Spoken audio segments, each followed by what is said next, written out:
Welcome to Motherhood from the Brain, a podcast guiding moms of preteen girls on how to navigate emotional challenges that are not addressed in school. We share real stories, expert advice, and brain-based methods for handling tough moments. Discover insights to create a deeper connection with your preteen and improve your motherhood journey. Let's tackle the uncharted territory of parenting together. Hosted by professional certified coach, Esther Babazi. Hello there, friends. Welcome to the third episode of the Motherhood and the Brain podcast. I'm your host, Esther Babazi. I just want to start with a small disclaimer. I am not a psychiatrist or a psychologist or any other licensed mental health professional. On this podcast, Motherhood and the Brain, I just share what has helped improve my emotional well-being and physical well-being and mental well-being. Because I know that there are many moms out there who are in the same place I was, who feel stuck, confused, and think that there is something wrong with them because that is how I felt. I'm here to share tips and hacks on what improved my life in the hope that somebody else will find my knowledge and experience helpful to them. In today's episode, we are going to talk about how to solve problems at the level of the mind. This is important because as a mother, I understand how important it is for you to be supportive of your child. But in order for you to do that, you need to be aware of what you are thinking. Now, let me put a small caveat there. Science says, or scientists say, that we have, on average, human beings have around 60,000 thoughts every single day. Obviously, I don't think many of us are aware of what we are thinking all the time, like maybe the 60,000 thoughts. But with a little training and a little practice, we can become aware of some of the thoughts, at least, so we do not live our lives like we are on some kind of a loop or automatic. So on this podcast, today's episode, that is what I'm going to demonstrate. I'm going to show you how our thinking can help us be supportive of our children, help them solve problems, or help us solve problems at the level of the mind, or how our thinking can help things escalate, which I have done many years ago, before I knew how my thinking affected things. So when circumstances or situations happen outside of our control, our brain will come up with sentences or thoughts. And these sentences or thoughts are largely shaped by our upbringing, TV, advertisements, social media, our parents, our guardians. Generally, our environment shapes how we think about things. These sentences will lead us to feel a certain way. When your brain presents you with a sentence or a thought, that thought is going to lead you to feel a certain way. And the way you feel is going to lead you to do certain things or not to do certain things. And those things that you do or actions that you take are going to create results or lack of results in your life. This is why it is important for us to become aware of what we are thinking, because our thinking determines how we feel, and how we feel drives how we act or lack of action. So let me give an example. And this is something that happened to me. I was at the parent-teacher conference, and my son's teacher said that he was failing math. This is a true story. My son's teacher said that he was failing math. And of course, my brain went into overdrive. My brain offered me different thoughts, but the one that I caught most was he's not going to be promoted to the next class. And when I thought that he was not going to be promoted to the next class, I felt scared. And when I felt scared, because of what I was thinking, I started criticizing him, telling him that you spend so much time playing video games, you're not devoting enough time to study math, to practice math.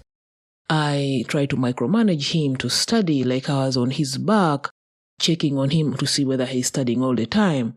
I complained about him not studying to my husband and other moms, and to himself and other family members. I was in my head overthinking, like how is he going to be if he doesn't like get promoted to the next class. And I went back to him and I asked him, like, how are we going to do this? How are we going to figure this out? But the way I approached him was not very, very quote unquote friendly, and I criticized myself for not paying enough attention to him to see he was failing math. And every time I criticized myself, I felt more awful, and I went back and I tried to micromanage him to see if he was studying. I asked him to show me like how he has prioritized his time. When is he going to do the math? I wanted him to study math every single evening. All these things that I did. And what I ended up creating was making it more more possible for him not to get promoted to the next class, because nobody wants to be yelled at, nobody wants to be micromanaged.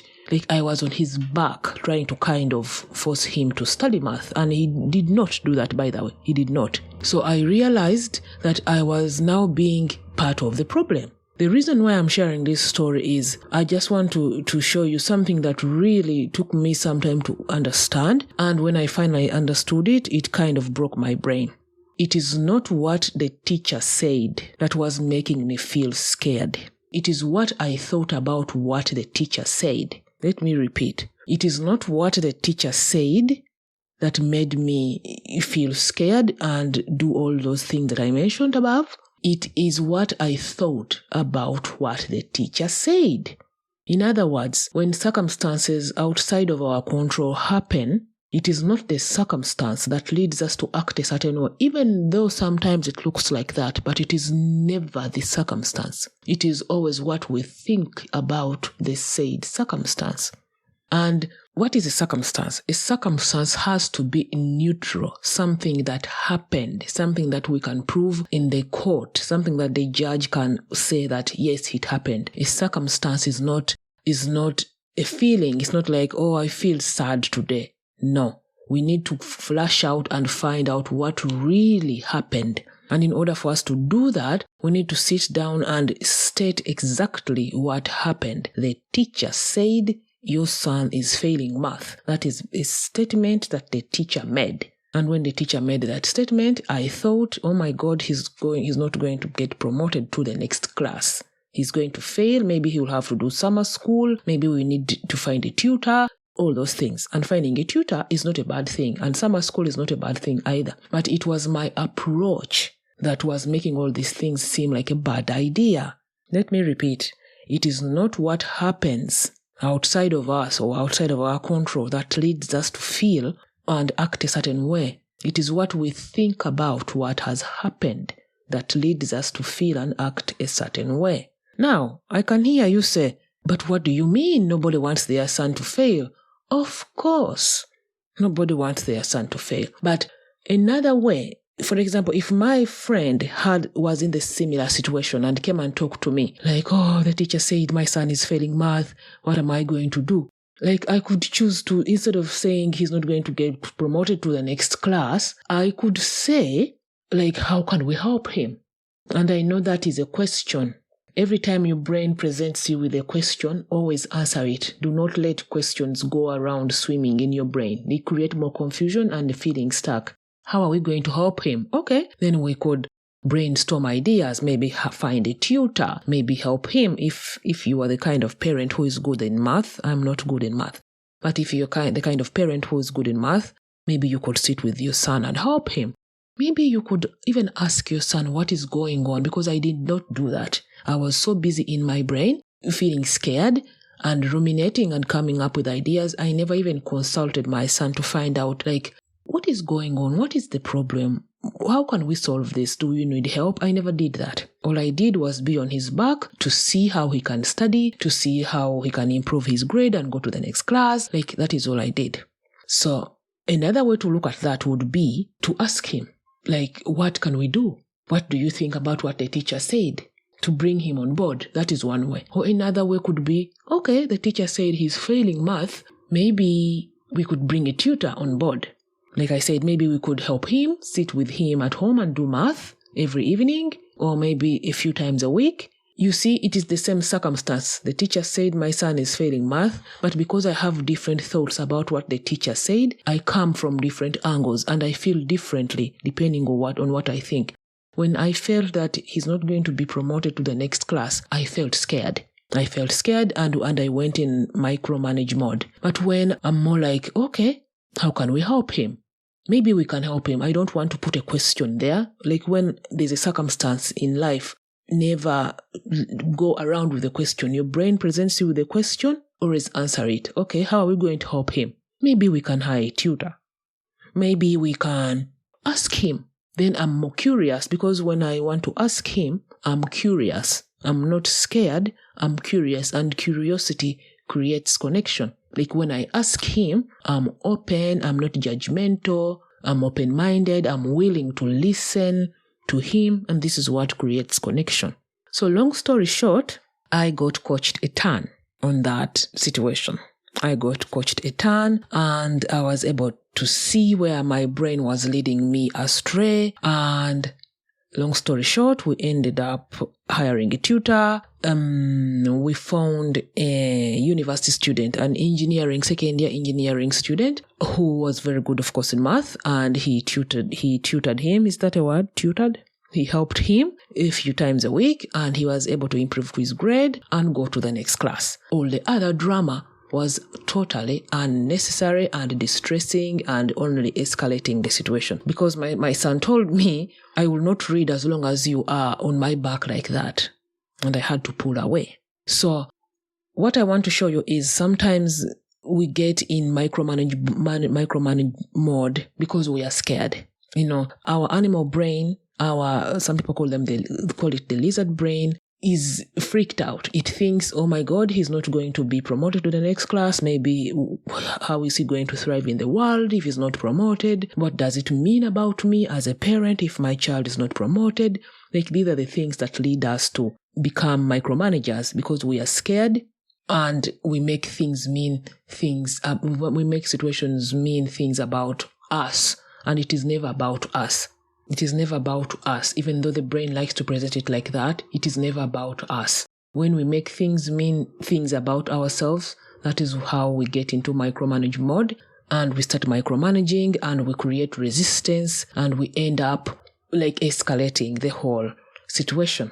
Another thing, like this is what we will cover further up in the podcast as we go. One of the ways to solve things at the level of the mind, one of the ways we do that is for example, my brain presented me with, oh my God, he's not going to be promoted to the next class.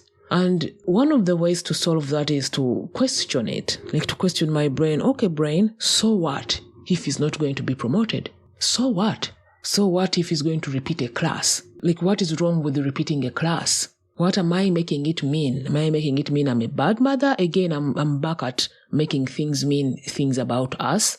Like maybe it is good for him to repeat a class. If he's prioritizing video games, maybe this will be a good lesson for him. Like we have to learn to go in discussion with our brain, and that grip will loosen every time I question my brain when my brain presents me with a sentence or thoughts or a thought. Like I want to go behind that thought and like question it. Like what's so wrong with that? Maybe he needs this. Worst case scenario, he repeats the class. Okay, maybe it's good for him. Maybe he will learn something.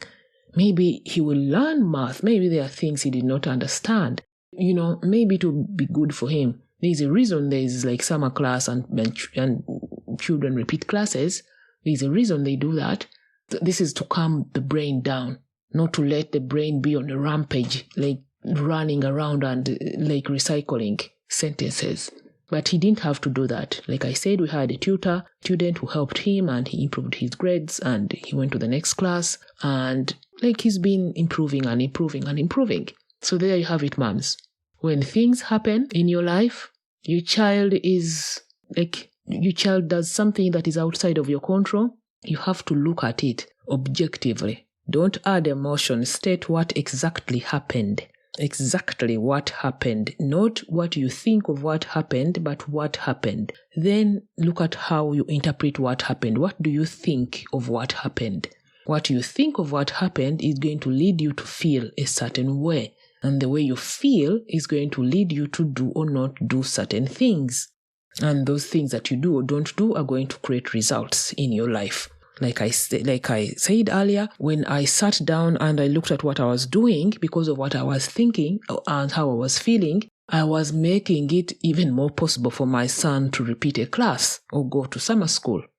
Because of the actions I was taking, I was on his back, and he plainly told me, I will not read as long as you are on my back like that. And I understand that, because nobody wants to be micromanaged. This is something that we are born with, like our agency, our own autonomy. We don't want other people telling us what to do. Nobody wants that. We even see that in toddlers. Like, you tell them to sit in the car seat, they don't want. You have to wrestle them in the car seat. This is something that we are born with. So when he said that to me, I had to find help. And I got coached on that. There were several sessions I had because of the way I was brought up. The way I was brought up, like first of all, when my parents said something, I could not answer back. This is something I've had to wrestle with, but I'm at peace now.